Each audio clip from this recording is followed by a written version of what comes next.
Ganito. Kanina tinuro ko paano mag-fold. Fold na natin ulit. Open cravat. Then, close cravat. Okay. Then, Namili-mil mo na pads, ma'am. close ulit. Yan. Base cravat. Good. Then, narrow cravat. Then, tupin lang. Same lang kanina. Yung pagtupin. Then, si patient, conscious man, di man siya namatay, buhay naman siya. So, nag-bleeding yung ulo niya.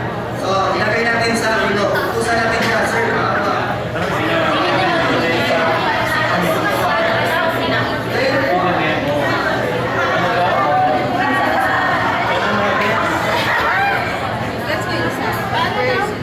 Natapos ko mag-demo, kayo na naman. Itupin natin ng 2 beses. Itupin lang ganito.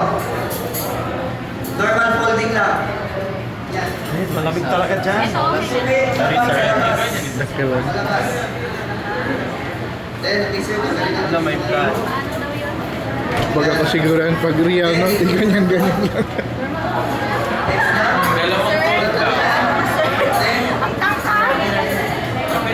Gawin natin yung spur na.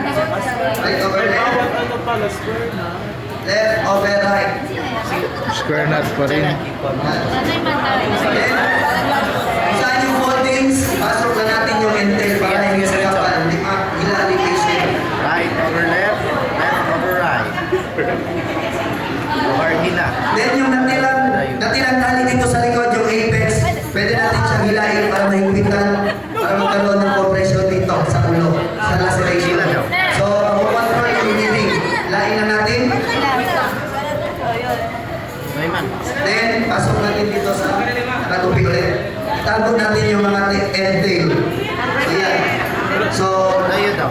nagawa na natin yung first aid. So, na-compress na yung sugat.